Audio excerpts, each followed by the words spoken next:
گھر کے اندر یعنی میرے گھر کے اندر یہ وہ شیلز ہیں جو گھر کے باہر ہیں، اس کا ہمیں کوئی اندازہ نہیں. وہ ساری سڑک کے اوپر ساری رات صبح تک، اور ابھی جب میں آپ سے بات کر رہا ہوں پھر شیلنگ ہو رہی ہے، پھر ایک اور حملہ ہو گیا. تو میں اپنی قوم کے سامنے ایک سوال رکھنا چاہتا ہوں کہ یہ کون سا میں نے اتنا بڑا جرم کیا تھا کہ میرے گھر کے اوپر حملہ، کبھی کسی پولیٹیکل لیڈر کے گھر کے اوپر اس طرح شیلنگ نہیں ہوئی. اور وہاں عورتیں تھیں، ہمارے نوجوان تھے، ان کے اوپر جس طرح اٹیک کیا گیا، اس کی کوئی تو کیا وجہ تھی؟ میرا جرم کیا تھا؟ جرم یہ تھا، ذرا میں آپ چاہتا ہوں غور سے سنیں میرا جرم کیا تھا. ایک کیس لگا ہوتا ہے توشہ خانہ کا، جو توشہ خانہ کا کیس میرے اوپر ایک الزام لگایا گیا، اور شکر ہے اللہ کا کہ وہ الحق ہے، وہ توشہ خانہ کا سب کے سامنے اب ریکارڈ آ گیا.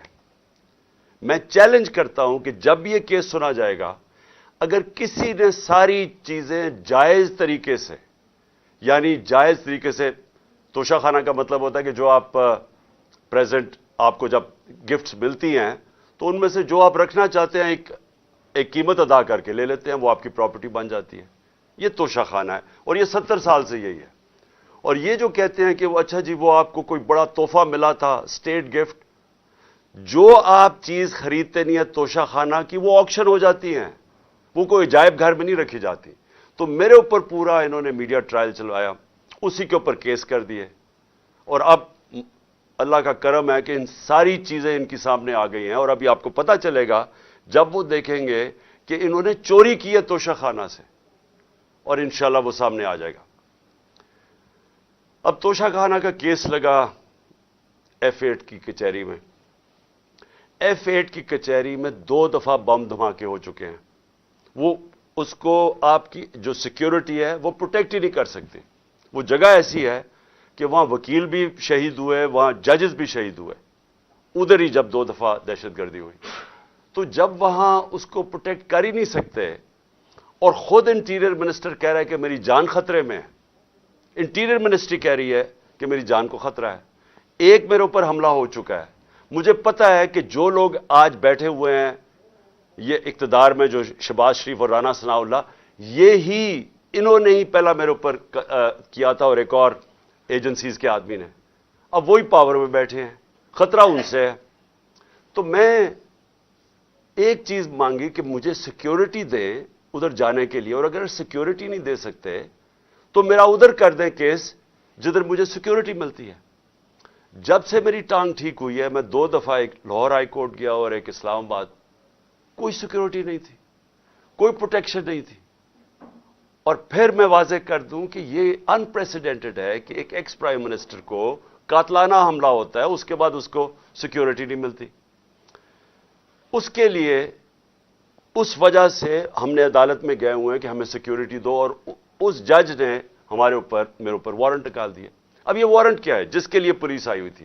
میں یہ ذرا سارا آپ کو سمجھانا چاہتا ہوں کہ یہ جو ساری ابھی بھی شیلنگ ہو رہی ہے، یہ پولیس کا اور کوئی کام نہیں ہے، پوری فوج کی فوج آئی ہوئی ہے، رینجرز آئے ہوئے ہیں کہ اس طرح کوئی دہشت گرد یا زمان پاک میں بیٹھا ہوا ہے. وارنٹ صرف یہ تھے کہ آپ کو پولیس عدالت میں پیش کرے، یہ ہے وارنٹ.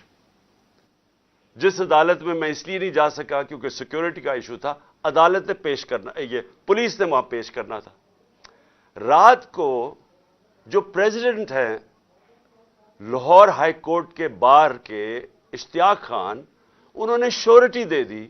ان کو میں نے آتھرائز کر دیا، انہوں نے شورٹی دی کہ وہ جو میرا اپیرنس ہے ہائی کورٹ میں وہ گارنٹی کرتے ہیں. 18 کو انہوں نے شورٹی دے دی میں ہائی کورٹ میں پریزنٹ ہوں گا. تو جب انہوں نے شورٹی دے دی تو وہ پولیس آفیسر جو مجھے اریسٹ کرنے آیا تھا اس کو شورٹی مل جاتی، وہ کیس اس کو انتظار کرنا چاہیے. تو میں نے فیصلہ کر لیا کہ میں عدالت جا رہا ہوں، اس لیے تو وہ آیا تھا مجھے اریسٹ کرنے. اور یہ قانون ہے، یہ جو کوڈ آف کرمنل CCP جسے کہتے ہیں کہ کوڈ فار کرمنل CRPC، جو کوڈ ہوتی ہے جو جس کے تحت یہ قانون بنا ہوا ہے، اس کا سیکشن 75 کہتا ہے کہ یہ اگر کر دیں تو پولیس آپ کو اریسٹ نہیں کرتی. تو وہ رات لے کے پھر رہا اشتہا خان یہ اب شیورٹی, اور پولیس والا ہی نہیں مل رہا. وہ کیوں نہیں مل رہا؟ کیونکہ انہوں نے فیصلہ کیا ہوا تھا میرے اوپر یہ اٹیک کرنے کا. اب یہ میں آپ کو دکھا رہا ہوں کہ یہ صرف شیلز نہیں ہیں, یہ گولیاں آپ کے سامنے ہیں. یہ گولیاں چلائی انہوں نے یہاں. یہ گولیاں چلانے والے ایک آدمی کو عدالت میں پیش کرنے کے لیے نہیں آتے. ان کے عزائم, یہ جو اوپر سارے بیٹھے ہوئے ہیں جنہوں نے پہلے ہی مجھے قتل کرنے کی کوشش کی تھی, ان کے عزائم یہ نہیں تھے کہ عمران خان نے یہ عدالت میں کہ وہ کہہ رہا ہے کہ میں پہنچوں گا, اس کے باوجود یہ حملہ کر رہا ہے اور ابھی تک حملہ ہو رہا ہے. ان کا مقصد کچھ اور ہے. لندن کے اندر پلان بنا, وعدے کیے گئے نواز شریف سے. وعدہ یہ کیا گیا کہ اگر ہمیں بیک کریں گے تو میں آپ کو یہ کر کے دوں گا, جس میں عمران خان کو جیل میں ڈالوں گا, پی ٹی آئی کو ختم کروں گا, نواز شریف کو سارے کیسز ختم کروں گا. یہ پلان تھا پورا. یہ پلان بڑی دیر سے پتہ ہے, میں بتاتا جا رہا ہوں آپ سب کو. اس پلان کے تحت یہ گیم چل رہی تھی.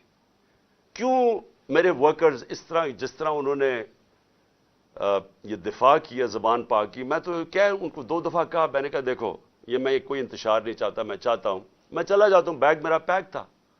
لیکن سارے کارکنوں کا کیا مسئلہ تھا؟ ان کو پتا تھا کہ جب سے ہماری حکومت گئی ہے ہمارے لوگوں کو تشدد کیا گیا جیل میں. کسٹوڈیل ٹارچر کہتے ہیں اس کو. جیل کے اندر تشدد کیا گیا. اعظم سواتی, شہباز گل, ہمیں پتہ ہے ارشد شریف سے کیا ہوا, ہمیں پتہ ہے سوشل میڈیا کے لڑکوں سے کیا ہوا, اور ہمیں پتہ ہے کہ وہ درویش, وہ جو اسپیشل انسان تھا جس کے پاس پیار کے علاوہ کچھ تھا ہی نہیں, ذل شاہ سے کس طرح انہوں نے اٹھایا اور اسے تشدد کر کے قتل کر کے سڑک پہ پھینک گئے. تو وہ سارے فکر کر رہے تھے کہ دیکھیں اگر انہوں نے یہ آپ سے لے گئے ایک دفعہ آپ کو, تو یہ آپ سے بھی یہ کریں گے. اس لیے انہوں نے رات سے وہ مقابلہ کر رہے ہیں ان کا, صرف اس وجہ سے. سو میں آج یہ پوچھنا چاہتا ہوں, میں وہ جو اپنے آپ کو نیوٹرل کہتے ہیں ان سے پوچھنا چاہتا ہوں کہ مجھے یہ بتائیں کہ رینجرز کو بھیجنے کا کیا کام تھا؟ میرے دیوار کے اوپر رینجرز چڑھ رہے تھے, اندر آنے لگے تھے. یہ میں کون سا جرم کیا کہ رینجرز کو یہاں اٹیک کروایا میرے اوپر؟ اور جب رینجرز اور ہمارے لوگوں کا آمنا سامنا ہوگا تو کیا کوئی قوم سمجھے گی کہ ہماری اسٹیبلشمنٹ نیوٹرل ہے؟ اور کیا یہ کرنا چاہیے کہ رینجرز یعنی فوج کو اور عوام کا آمنا سامنا کروانا چاہیے؟ جب ٹی ایل پی آ رہی تھی اسلام آباد کی طرف تو مجھے تب آرمی چیف نے کہا تھا کہ ہم بالکل فوج کو سولینز کے سامنے نہیں لے کے آئیں گے. تو اب کیوں آ رہی ہے؟ کیا وجہ ہے؟ کون سا جرم ہے؟ کیا جرم کیا میں نے؟ اور کیا وجہ ہے کہ اس طرح کی بے دردی سے, جس طرح کا ابھی تک سب کو یہ جو شیلز مارے گئے ہیں, گولیاں چلائی گئی ہیں, یعنی یہ کیا جمہوریت ہے؟ کیا ہم نے کبھی ہمارے 3.5 سال میں کبھی کسی کے اوپر 3 لانگ مارچز تھیں, پروٹیسٹ تھے, کیا ہم نے کبھی کسی کے اوپر یہ کیا؟ تو یہ کیا وجہ ہے؟ اس کے پیچھے کیا ہے؟ ہم سب سوال پوچھ رہے ہیں, ہم سب حیران ہیں کہ اس سب کا مقصد کیا ہے؟ چاہتے کیا ہے؟ کیا یہ وہ ساری وہی ایک تسلسل ہے کہ کسی طرح تحریک انصاف کو دیوار سے لگاؤ, لیکن اس سے بھی زیادہ عمران خان کو مائنس کرو بیچ میں سے, اس لیے پکڑنے آئے تھے؟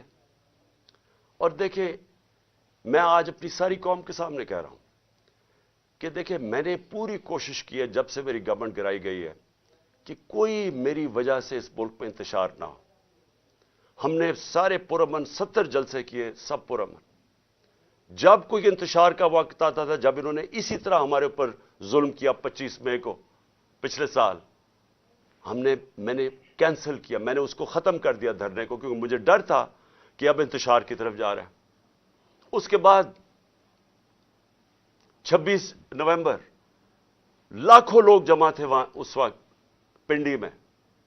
ہمارا پلان تھا اسلام آباد میں جا کے دھرنا دینا, لیکن جب میں نے ماحول دیکھا جو انہوں نے پولیس 30,000 پولیس جمع کی ہوئی تھی, تو مجھے پتا تھا پھر یہ تو جان کے چاہ رہے کوئی کلیش ہو, تو میں نے وہ کینسل کر دیا.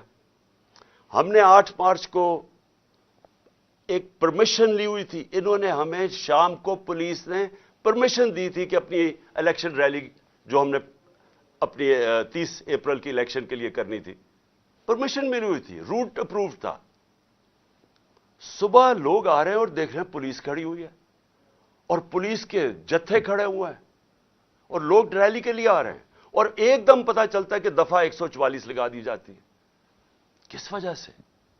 الیکشن جب ڈیٹ اناؤنس ہو جائے, آپ الیکشن ریلی کے خلاف دفعہ 144 کیسے کر سکتے ہیں؟ وہ بھی کیئر ٹیکر گورنمنٹ.